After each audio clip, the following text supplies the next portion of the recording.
faith in the centuries gone by. And I'm sure that individuals of much more spiritual insight than I have will go on giving definitions for centuries to come. But I'm glad that it's not my lot in life to try to define it, only to experience it. And that we can all do, regardless of our mental capacity. This has been My Turn with Don Wildmon, a production of the American Family Association. In Him, we were also chosen, having been predestined according to the plan of Him who works out everything in conformity with the purpose of His will. Ephesians 1:11. American Family Radio. This is Today's Issues. Email your comments to comments@afr.net. Past broadcasts of Today's Issues are available for listening and viewing in the archive at afr.net. Now, back to more of Today's Issues. Welcome back, everybody, to Today's Issues on the American Family Radio Network. That's the name of this program. Tim, Ed, Wesley, and Fred. Just wrap up what we're talking about here, and then we're going to go to Jenna Ellis. But we were talking about anti-Semitism and what that is and how it's manifesting itself now in the U.S., what happened in Colorado, for example. I remember my dad, God rest his soul, he passed away, in December of 2023. But he went to the Holy Land many times, and but I remember him saying, he would say, well, they'll be fighting till the end of time. Talking about the Muslims and the Jews over there, especially in Israel, in the surrounding area. And that's a pessimistic view, but probably a realistic view, because you have you have two viewpoints that are, now I'm not saying they're equally valid or morally valid, sure, but you have two steadfast viewpoints on Israel and its right to exist as a Jewish nation that aren't going to change. And they're just not. They're not going to change. So, and as long as that exists, you're going to have conflict in the area. Now, less conflict is when Israel imposes its power and strength militarily and so forth. But when they do that, they inflame the passions of people like Hamas and others who hate Israel because they feel like the Jewish nation has no right to exist in the first place because that's Muslim land.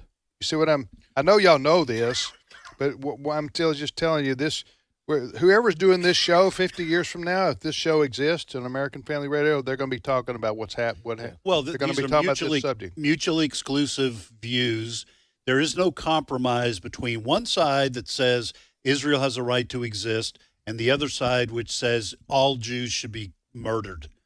Yes. How do you compromise on that? There's no compromise. There's no middle ground. These are mutually exclusive. You add that. Now, anti-Semitism, again, is defined as anti-Jewish thinking, existed before Israel became a nation. I mean, down through history. So it's not just because of that. Obviously, we had the Holocaust go on in Germany during the Nazi reign. Yeah, and all through the Middle Ages, there were Jewish pogroms. I want to talk about, let's bring Jenna in. There's some things. Jenna, good morning to you. Jenna Ellis. Good morning. Good morning. I wanted you to come in now because I want you to comment on this too. But go ahead, Ed, finish that thought. Well, I was going to say, throughout Christian history in Europe, whenever something would go wrong, if there was a famine or something like that, oftentimes the Jews were blamed.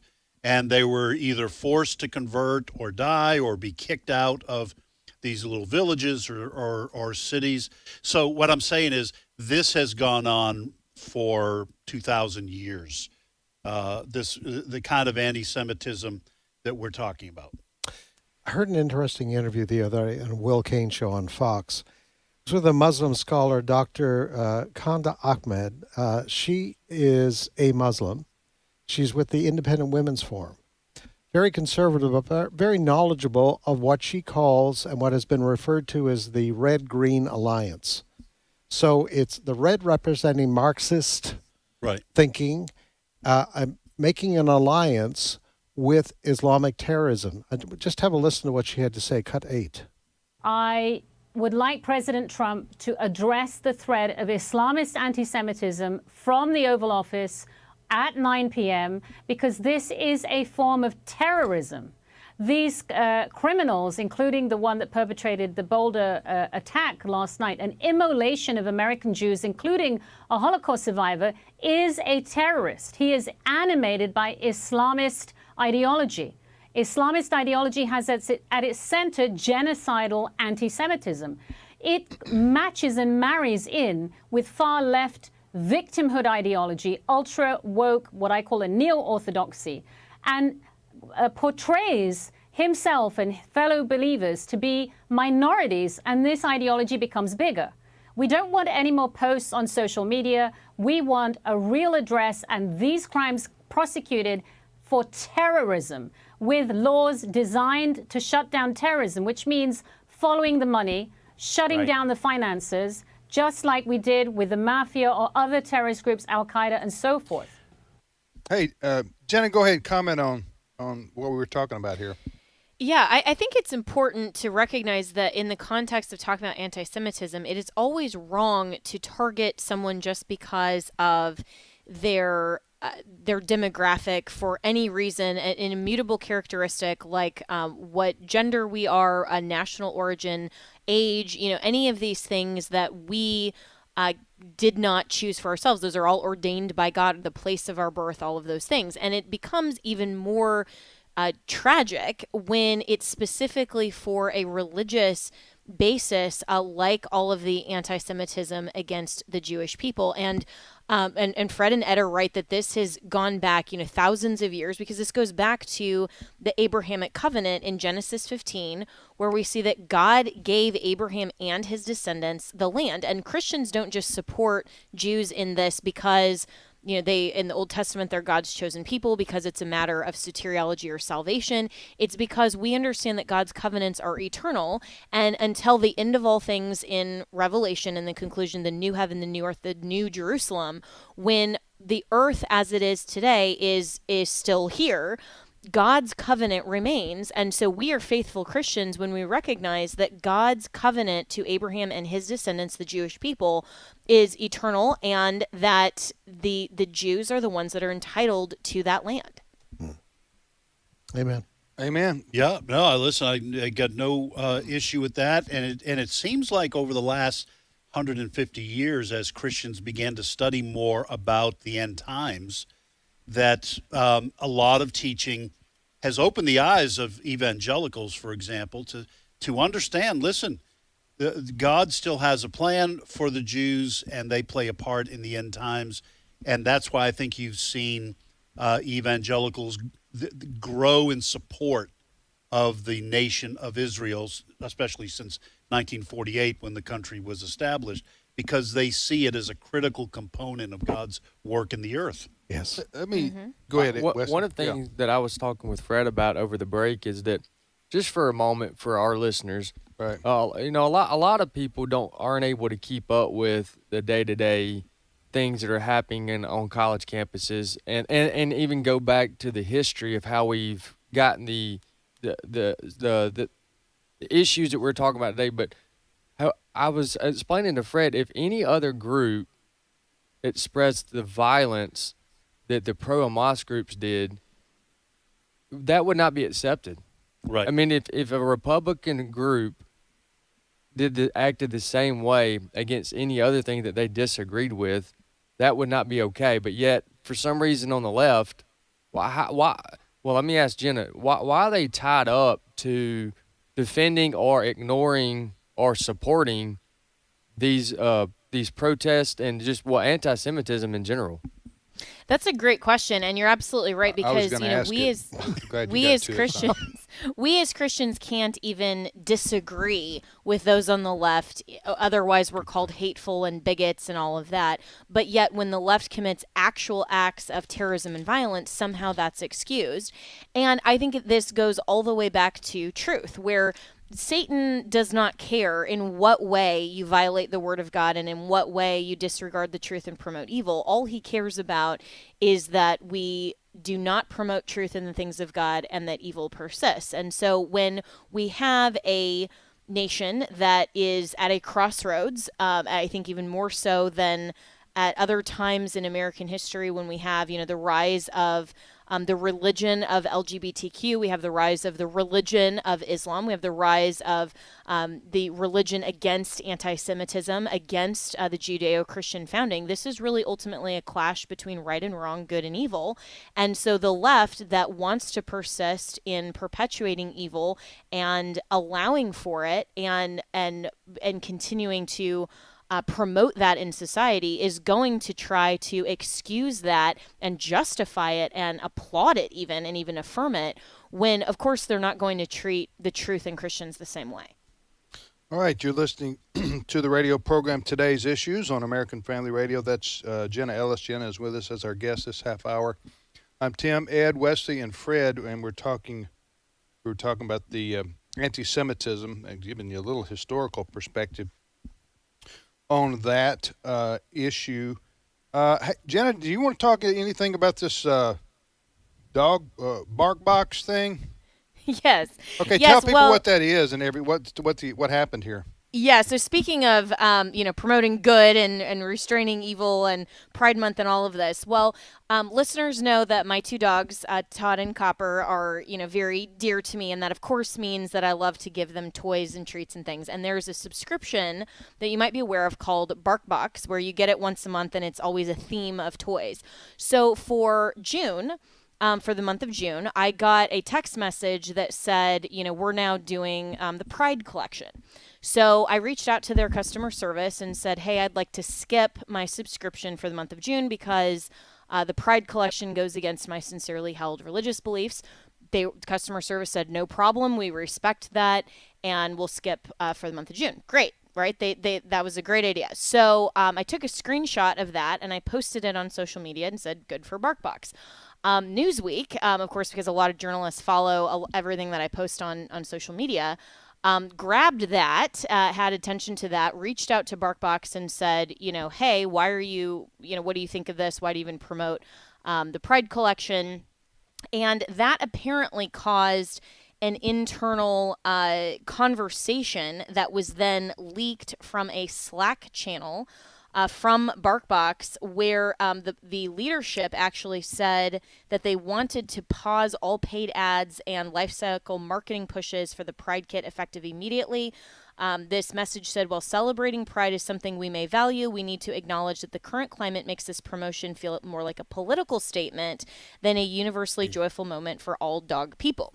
We wouldn't feel comfortable running a promotion centered on another politically charged symbol like a MAGA-themed product. It's worth asking whether this is the right moment to run this particular campaign. This isn't about backing away from support. It's about tone and ensuring our marketing remains inclusive and welcoming to everyone in our community. Right now, pushing this promo risks unintentionally sending the message that we're not for you to a large portion of our audience. Now, Tim, what was so funny about this is that when this leaked and went viral over the last couple of days, the LGBTQ community, which has said, we can't have children, so our pets are basically like our kids. You're now slamming us and we're canceling our subscriptions. They're canceling more subscriptions now to BarkBox than conservatives. So today, the CEO released a message basically weekly apologizing, going, no, we love all of you and we still have the Pride collection available, but notably did not actually deny that they're pausing the campaigns and that they're not going to be pushing this. And so now I think they're sending the wrong message to everyone that they're trying to play both sides by pausing the campaigns, good for conservatives, making LGBTQ mad, but then still saying, no, but we're still an ally to you and we have these Pride products available, which of course makes conservatives mad. So Newsweek is going to be following up with another article shortly. So this Wesley here. So what I'm hearing is that they should probably stay out of politics altogether. Yes. That would have been the better move. Just and sue your dog. exactly Yes. what I told Newsweek. Yes. And your dog's name's what? Cain and Abel. What are your dog's names? It says- Well, Yeah, they listen. They caused all this without even knowing it. I know, right? That's that's what I had Todd a and friend Copper. today. Todd and Todd and Copper. Copper. Yes, they are I know what you unfortunately did, Ed. I got you. political agents. They have a of the popular downfall of Instagram channel, don't they? BarkBox. They do. The Adventures of Copper and Todd. So we have a lot of listeners who go and see cute pictures of them there and follow them. And I have videos of us opening BarkBox every month, and when they're cute themed, like New York City or like Valentine's Day, roses and macaroons. Like, it's really cute. And these are quality toys, but unfortunately now is advancing an agenda.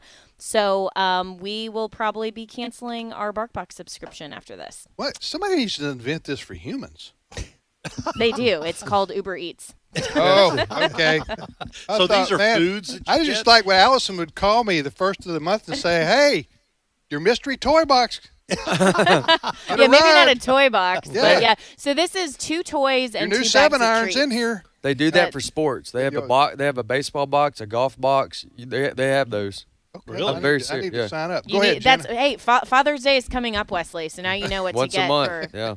yep for Father's Day. All right, Fred. On a similar note, yes. Well, we know that major corporations in this country over the years have not been afraid to put their logos in gay pride parades, Right. and some will continue to do that. But ever since the backlash, you remember against Bud Light and Yes. Target, this back in 2023, a lot of these corporations are now backing away. They're telling the gay pride organizers, hey, we're not going to put a float in the parade this year. We may send you a check to underwrite the event, but we really given, some of them are saying the political climate in the country, the DEI initiative, anti-DEI initiatives, that sort of thing, we think it's better that we stay away this year. Right. So there's been a movement, and very successful, in pressuring these corporations not to be taking sides on this issue.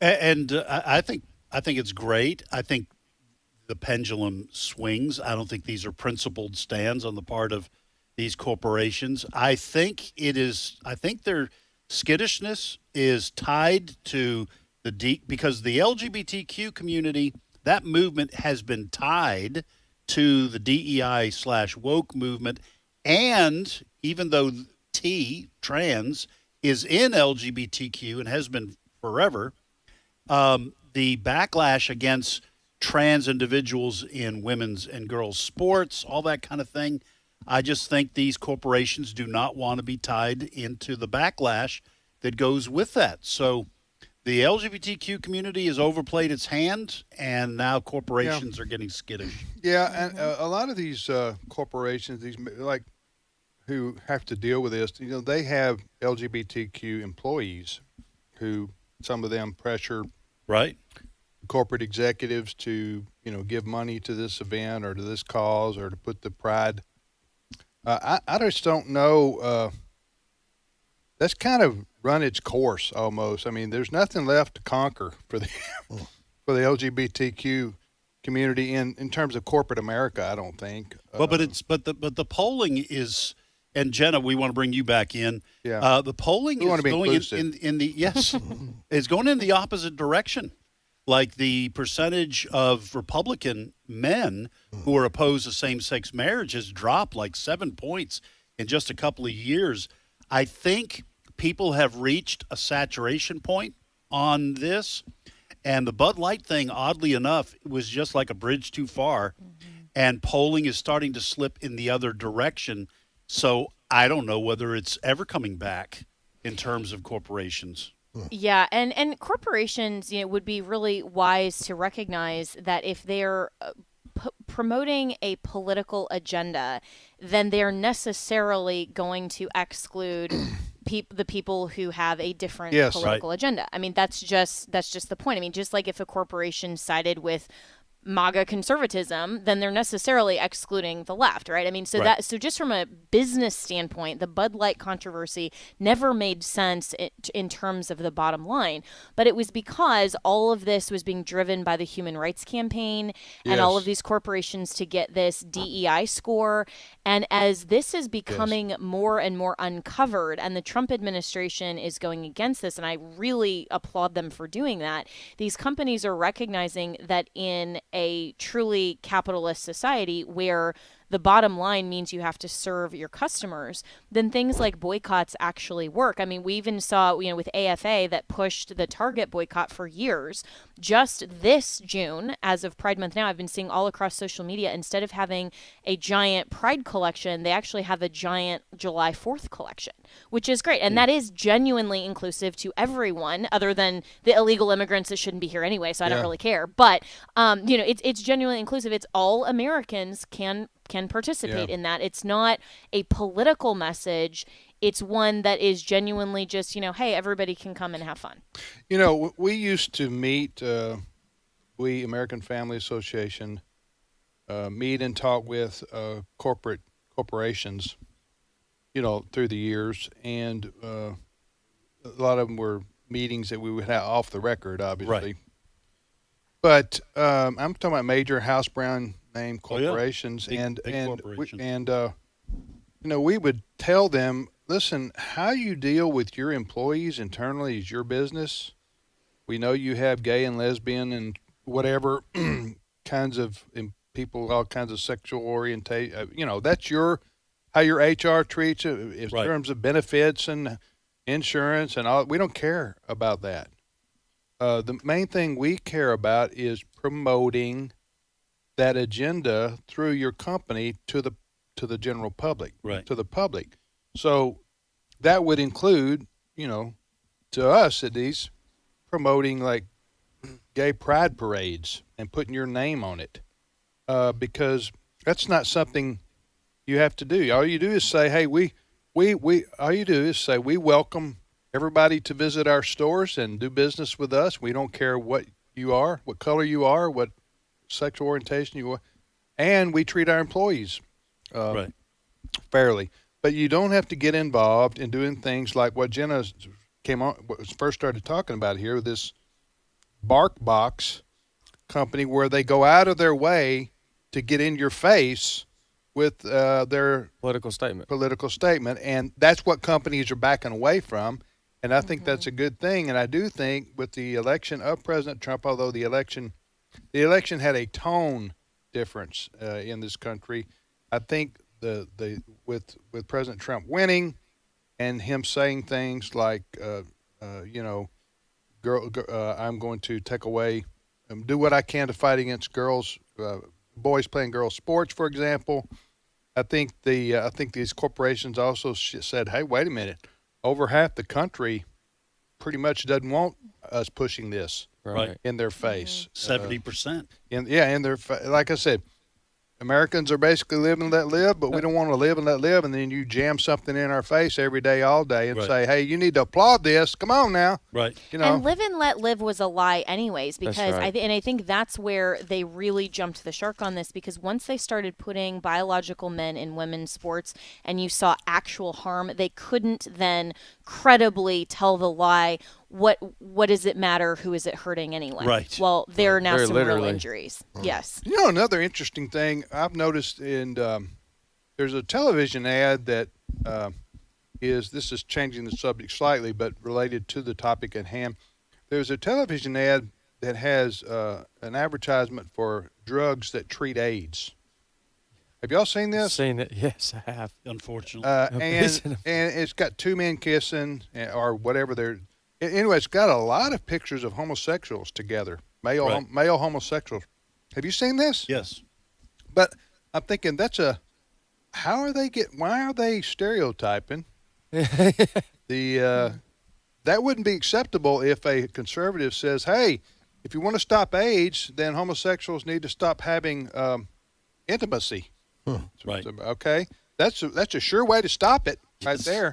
You know what I'm saying? Yeah. Instead, they say, they show these men either kissing or right up close to they're together. Right. And you're going like, so they're promoting a drug to treat AIDS that only happens. That can be prevented by them not doing what you're suggesting they're about to do.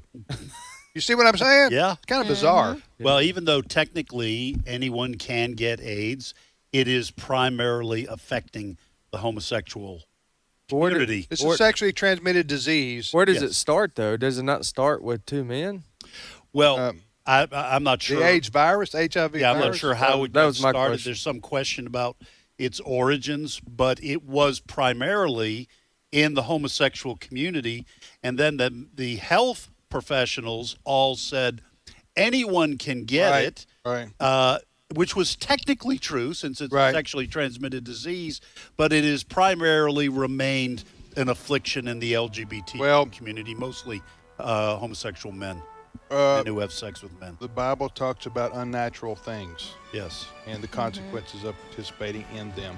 All right, Jenna, we had some other stuff, but hey, we'll do it next time. Thanks for being on with us, Jenna. Appreciate it. Thanks so much, guys. Okay. That's Jenna Ellis joining us there. And we will be back after this short timeout for news on the American Family Radio Network.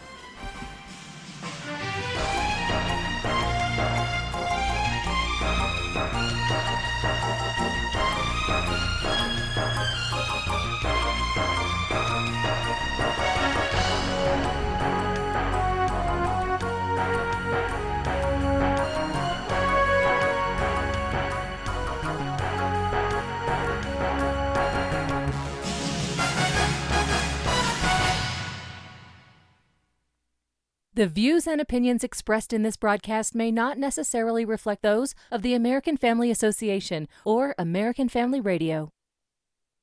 Faith, family, freedom. American Family Radio. As a federal or state employee, you have the opportunity to support the American Family Association through the combined federal campaign by designating a monthly payroll deduction using 12037. You help AFA continue to fight for your family. So when you complete your CFC form, remember, AFA's number is 12037. And thank you for your help. This is American Family Radio, a listener-supported ministry of the American Family Association.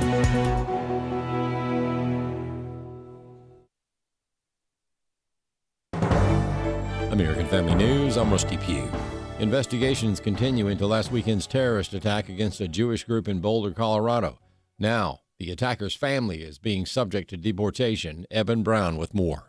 45-year-old Egyptian national Mohammed Sabri Soliman remains in custody, facing both Colorado state and federal charges for allegedly injuring 12 people, part of a Jewish group in Boulder, Colorado, marching in support of hostages still held by Hamas.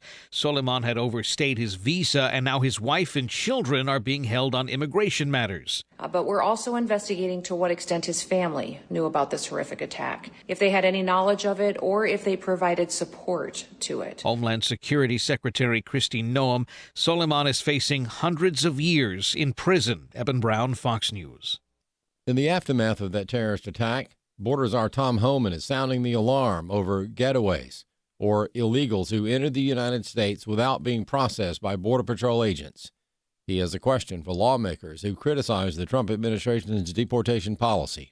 For the congressmen and senators who are saying we're traumatizing aliens, we're terrorizing aliens, have you ever met with angel moms and dad who buried their children at the hands because an illegal alien killed their children? The Justice Department has announced that 2 Chinese nationals have been charged with smuggling a dangerous biological pathogen into the U.S. Rich Edson tells us more from Washington. The FBI says this is a reminder of how the Chinese government is looking to target American vulnerabilities. The Justice Department says it has charged Yongqing Jian and Zhengyang Liu, both Chinese citizens, with conspiracy, smuggling goods into the United States, false statements, and visa fraud. Prosecutors claim Liu flew from China to Detroit in July of 2024 and stashed a dangerous pathogen in his backpack. They say Customs and Border Protection found a wad of tissues crumpled up with a note in Chinese, a round piece of filter paper with circles drawn on it, and 4 clear plastic baggies with small clumps of plant material inside. The Department of Justice launching a probe into the Biden administration's handling of the former president's cognitive decline.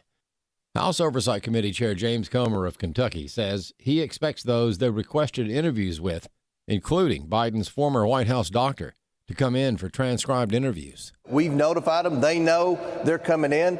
Anyone who is involved in the White House is going to be asked to come in, whether that's high-level staffers, cabinet secretaries, or even family members, whoever was involved in the process as we bring in these lower-level staffers. A manhunt continues for a Washington state father after the bodies of his 3 young daughters were found on Monday. Police in Wenatchee, Washington say they're looking for 32-year-old Travis Decker, who is wanted for 3 counts of first-degree murder and first-degree kidnapping. His 3 daughters, aged 5, 8, and 9, were reported missing on Friday night after their mother said Decker had not returned them from a planned visitation. Their bodies were found in his truck at a campsite. Chelan County Sheriff Mike Morrison said officers won't rest until Decker is brought to justice. We suffer as a community. It has hit many of us hard. Going on 20 years, I don't think I've had a situation that has really almost prompted tears to come up. Tanya J. Powers, Fox News. Illinois will not move toward the legalization of prostitution or psychedelic drugs, at least not for now. David E. Smith of Illinois Family Institute says both measures have stalled. One was the legalization of prostitution in the state of Illinois. They call it legalizing sex workers. We know that's just a sanitized version of prostitution. The other one is the legalization of psychedelic drugs. Smith says it was just a few years ago that Illinois decided to legalize recreational marijuana, and the result has not been good. In the years since then, we've learned that daily use of marijuana throughout the nation has now exceeded the daily use of alcohol. So we've got people on our streets, in our communities, who are now inebriated. This is the last thing we need to do, is to send a message to our culture that marijuana is recreational and magic mushrooms are good for you too. Earlier this week, it was learned that a bill threatening homeschool freedom in Illinois failed to advance. The same goes for another bill that would have allowed assisted suicide. I'm Chris Woodward. For American Family News, I'm Rusty Pugh. Some would say truth is relative, and to the world, that's right. What the world considers to be truth fluctuates depending on the narrative they're trying to promote. Of course, we know truth is found in Scripture, and it never changes.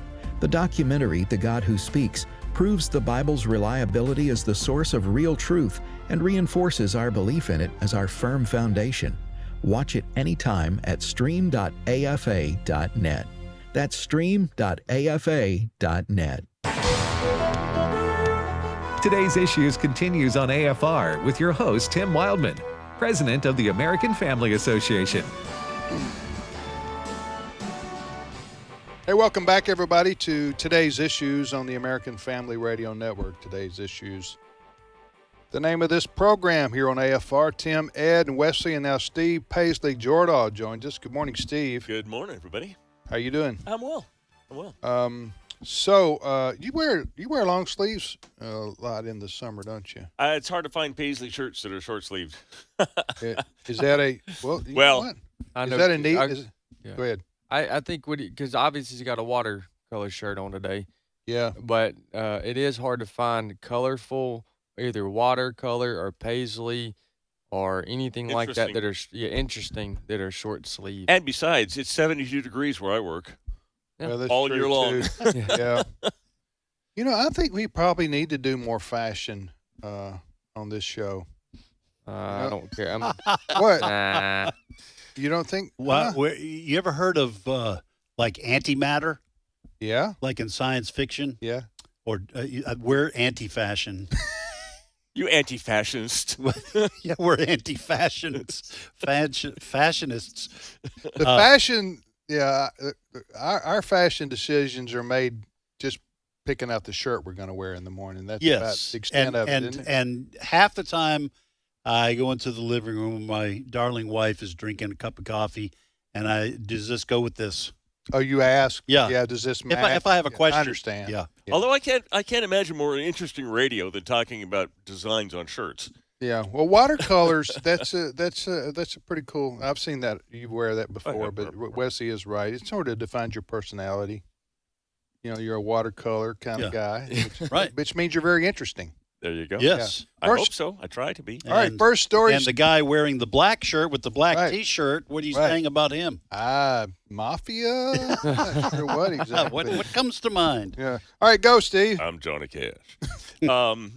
So have you seen the complaints recently about ICE agents who have been going in and they've been wearing masks because the left has been taking pictures of these people, these agents. They've been doxing these agents, publishing their identity, where they live, the names of their kids, and threatening, basically, it threatens their families by that's why they're masking up so that their families aren't threatened and killed, and because the left is, as we know, has no moral qualms about causing harm and violence. Well, the Democrats know there's nothing they can oppose. Let me say it this way. You don't hate the Democrats near enough. You say that about you don't hate journalists near enough when they do stupid things. This is Hakeem Jeffries. He is the leader of the House Democrats. He's the highest ranking House member that's a Democrat. And this is what he says about agents who have to mask up to protect their identity so their families aren't targeted. Cut 11. Every single ICE agent who's engaged in this aggressive overreach and are trying to hide their identities from the American people will be unsuccessful in doing that. This is America. This is not the Soviet Union. We're not behind the Iron Curtain. This is not the 1930s.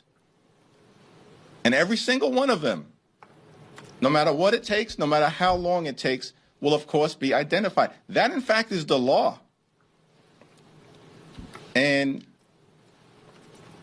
we're going to make sure that the American people have the transparency necessary to hold people accountable when they're folks who cross the line. Either Hakeem Jeffries, the best interpretation is that he doesn't care about the lives of these and the families of these agents. Worse is he's calling for revenge upon them. I get the knee jerk. I get the first reaction as this is going on to doc, as some of the ICE agents are being doxxed and threatened. I get the first reaction, well, how do we prevent this and cover the mask? I do think that there are other ways that they're going to uncover who the agents are. So I don't know if that's politically speaking. That's going to stop them. Yeah, I don't think that's going to stop them enough. I don't think it's a big enough deterrent to outweigh the appearance. Is somebody calling for violence against ICE agents? Absolutely. Antifa types.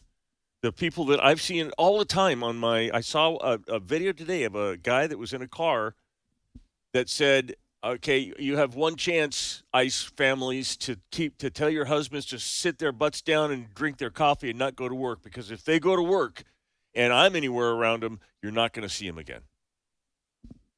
Okay, back to this fellow here, Hakeem Jeffries. As you say, he's the top Democrat in the House of Representatives. There's a lot in what he said right there, in the language that he used, that was troubling to me. Not that he wouldn't disagree with ICE agents wearing face covering, although I think he should acknowledge the reasons for it. Even if he's in favor of it, he just sounds like he's a kind of person that's encouraging the doxing. And he used the expression, I want you to listen to him again, aggressive overreach by ICE agents. Did you catch that? Yes. And if I were a reporter and he would answer the question, I would ask him, Mr. Jeffries, is Jeffries? Jeffries. I would ask him, what do you define for me aggressive overreach by ICE agents? Because as far as I can tell, the ICE agents are only acting to enforce U.S. federal law against people who are in our country illegally. They're just making arrests. They're making arrests. So is making arrest acting aggressively? So listen closely to the things that he says here. And he also says something about, I can't remember exactly, something about to make sure the American people hold them accountable. Okay, again, not, you would think somebody in his position would say, we're going to have hearings where we're going to make the those in charge of the ICE agency answer questions about this. Okay, well, that's different. When he's talking about the American people, make sure they're accountable or something like that, that almost maybe I'm reading too much into this, like he's one of the ones who is encouraging the doxing. I'll do the doxing right here in Congress. Right. Listen to the things he says, and notice that he doesn't say anything about the proper role of ICE and how they're not following that. Listen to him. Every single ICE agent who's engaged in this aggressive overreach and are trying to hide their identities from the American people will be unsuccessful in doing that. This is America. This is not the Soviet Union. We're not behind the Iron Curtain. This is not the 1930s. And every single one of them, no matter what it takes, no matter how long it takes, will of course be identified. That in fact is the law. And we're going to make sure that the American people have the transparency necessary to hold people accountable when they're folks who cross the line. There's a host of questions there that he won't answer. What is crossing the line? Mm-hmm. Right. So the American people are going to hold transparency means we want to know who these people are. And he's like warning. It's like a warning. He says every single ICE agent will be identified. Anyway, I find the way he framed that whole thing just. Well, let me just say. And then Wesley, you and then Wesley. Yeah, go ahead. I was going to read here. I'm reading an article on this topic right now, and it says San Diego Councilman Sean Rivera, who branded the ICE officers quote he called them quote terrorists. So if you have a public official calling them terrorists, listen, I don't know how they do their job without being seen as aggressive. I don't. How do you do that? Would you please come with me? I'd like yes, to play no, knock, Texas. knock. Hey, we're here. Yeah. Hey, we're here to arrest 3 gang members. We're going to go down to Subway. You want to meet us down there? We'll be back in a couple of hours here. If y'all can have your bags packed, yeah, then we'll take you. You know what I'm saying? There is no way to do the job of the mandate that ICE agents are given. It's kind of like SWAT or FBI or ATF. These people have to be, they're a different breed, really. Right. Their psychological makeup, it's kind of like people who have to go into combat, you know, in war. They are not, they got to be prepared for the worst. They can't be the nice guys going into that situation. So at the same time, it is America, and we have to have law and order, and we have to have, we don't want rogue ICE agents going out, terrorizing people. So I'm in general, I am opposed to masks on government agents. Okay? For different reasons. I agree with that. I don't like the way it looks. I think to hold people accountable when they actually do step over the line, right, you have to be able to identify them. Right. Okay. However, having said that, this is a no-win situation for ICE agents. Right. Because if they don't wear masks, they are going to get doxxed, and their families might get hurt because the far left is increasingly violent, and so they're between a rock and a hard place. So they have to wear the mask. They have to wear the mask. At least right now they do. Yes. Or either you can say, well, I don't care about the families of the ICE agents. Right. Hakeem Jeffries says we're in America. This isn't Germany of the 1930s.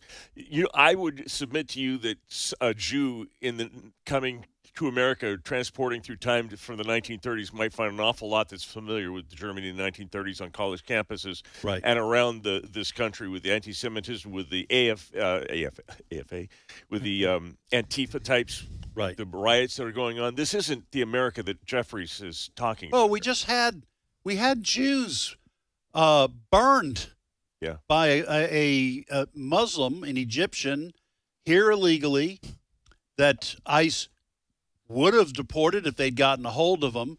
He used a makeshift flamethrower. Biden let him in. Biden let him in, and he was here in 2022. He's a white man, expired.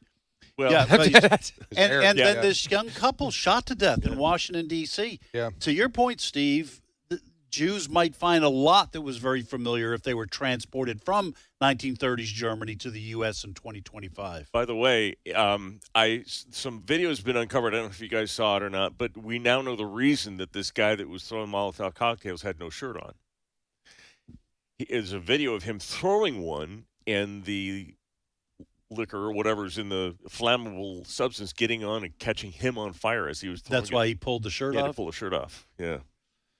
All right, next story, Steve. All right. The White House is dealing with another leak of sorts, this time for the second time. White House Chief of Staff Susie Wiles has been compromised. This time it's her phone that someone tapped into, got into her contacts. They started making calls in her name. They used AI to disguise their voice to call people in her contact list.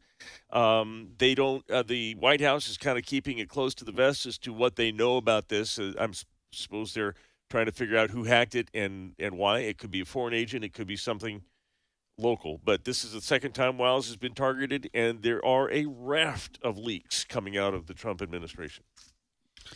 You know, what is scary about this is the potential for AI in very short order to just be able to confuse life. For a while, on X, for example, younger people were making fun of baby boomers who could not tell the difference between a video or a meme that was AI and one that wasn't. But I think increasingly nobody can tell. It's really and then with the voice, that cloning of the voice, there's going to be times where people in government are going to get a phone call from someone in the administration. It's going to sound like that person. It's going to be from their phone, and they may get information illicitly. Let me add something even more scary to this whole discussion. I heard on the way in this morning on a podcast, quantum computing in short order will be able to hack any encryption that you can put on an email account, on a bank. Well, it's over for us, Dan, for the human race. Well, that was basically the. I tell you what, let's just go back in time. Let's just. I bet maybe in 10 years people will just throw away all these smart devices and go back to agrarian. Little house on the prairie life. Huh? Either that, or I will say this. There is a back and forth to technology where there are supposedly encryptions that could be brought to bear that would be uncrackable, and then the bad guys figure something out to crack that. I think what we might see, because, there are people calling for, let's get rid of cash. Let's just all use electronic money. And I'm thinking, are you kidding? What could go wrong with that? The federal government can't even protect the Social Security Office, the Defense Department. Right. They've all been hacked. Yeah. Okay. Corporations have been hacked. All right. So don't tell me we need to do, all digital banking. But I think what you're going to see is increasingly people will go back to some old school stuff. Mattresses. So you're telling me the chief of staff of the president of the United States of America had their phone hacked? That's what I'm saying. Susie Wiles. For the second time, it said? No, the first time it was an email hack in 2024. Of hers. And they got her contact list and started contacting. Have you seen her? There's a picture of her operating her phone. Yeah, it's on this article that you sent around. Okay, she's a baby boomer. Am I right? Yeah. I think so. Is she about, how old is she? I don't know. She looks like she's I don't around wanna, our I don't want age. to make. She got gray hair, but that doesn't mean somebody's. I think it's completely irrelevant to the. What? No, it is. I got It a is, point to okay. make. Yeah. Okay. Well, how old is she? I don't know. When are you guys Susie looking up? Wiles. And we're going to out her. Let's go 60. On her age, right Let's here. dox her. We're going to dox her. Yeah, we're going I'm to going with 60. Huh? She's I'm what? Gonna, I'm going to go with. I'm guessing it's like. No, 50. I'm going to say she's 62. She's Brent? over 60. 68. Okay, 68. 68. She Oh, looks older good than I for am. 68. So here's my point. Here's my point. And I'm not making fun of her. I'm saying she looks like every 68-year-old woman in America with a phone in front of her, doesn't she? Yes. And she wouldn't know whether somebody was hacking her phone or not, because most 68. Oh, this is terrible. Look, they're trying to navigate it, and they Yes. got one finger doing their texting. Am I right? Yes. You see these teenagers? See them. I am one. Well, they're texting with all 10 fingers. Oh, I know. It's flying. Yes. Like a And they don't hummingbird's even- wings, man. They don't even have to look. No, they don't Yes. have look. And 68-year-olds and me too. We're like going, okay, And I will be there Yes. at 10. proper English, Yeah. too. I use Right. proper English, proper punctuation, and that one finger Yeah, must be pretty fat because I am constantly yeah, hitting the wrong key. right. Anyway, And that we haven't even gotten into the voice recognition, the wrong Oh, my words. goodness. I know, but anyway, so somebody hacked her phone. Then they tried to make her contacts think they were her. Yes, they cloned her voice. It's funny now. Nothing happened, but Yet. going forward, with all what y'all are talking about with deep fakes and AI and cloning people's voices, and Crazy. We'll have to meet in person. it's a dangerous high tech world we live It is. in right It is now. indeed. And you just worry. I don't want to worry unnecessarily here and bring up doomsday scenarios, but let's all face it. We've been talking about this international cyber warfare that goes on, and the drones, for example, which are related to this. The world's changed, and now you just hope somebody like, does China hack our infrastructure system? We don't even know if this was China or Iran. Right. No, it could have been. With They Susie don't- Wiles. They may know more than we do, but we don't know. Anyway, I just think that. But we've crossed the technological Rubicon. Yes. Okay. No going back. All right. Next story, Steve. All right. Secretary of Defense Pete Hegseth continues to put the military into fighting shape. We've seen him working out with the troops. We've seen him get rid of all the DEI and trans nonsense, social experimenting in the military. And his latest move, he is renaming a ship named the Harvey Milk that was named during President Obama's term.